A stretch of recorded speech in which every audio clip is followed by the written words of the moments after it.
Isa pong maganda at mapagpalang araw po sa ating lahat at sa lahat po ng ating mga kababayan. Unang-una po, bilang pagpapakilala, ako po si Fernando Diaz, mas kilala bilang Ding Diaz. At ako po sa pagkakataong ito ay naghahangad na manilbihan para po sa kapakanan ng karaniwang mamamayang Pilipino bilang isang senador ng ating bayan. Alam po ninyo, ang aking pong exposure, naging buhay na saksi po ako sa pagbaba ng antas ng pamumuhay ng mga Pilipino.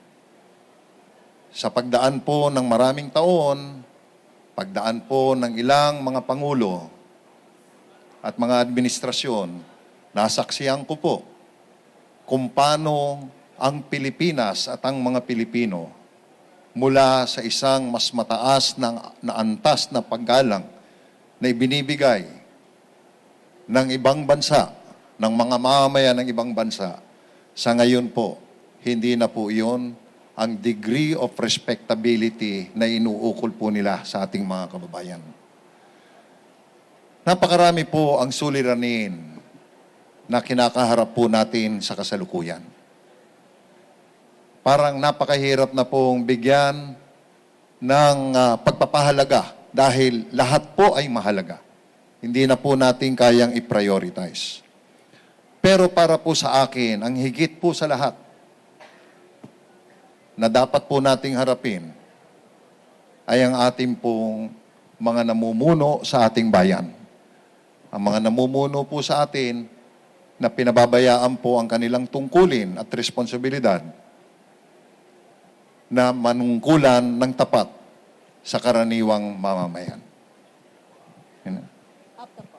Okay na po. 2 minutes is up po. Okay na? Okay. Okay. Are there any questions from the media po? Anyone? Mukhang wala pong tanong, sir. Wala magtatanong. Maraming salamat po. Sige po. Thank you, sir. Nakita na lang po.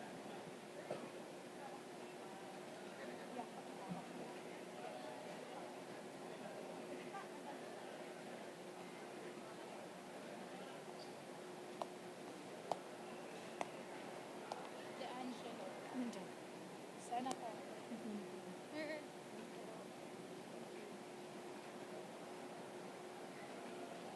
Ang pati doon po. Okay. Mr.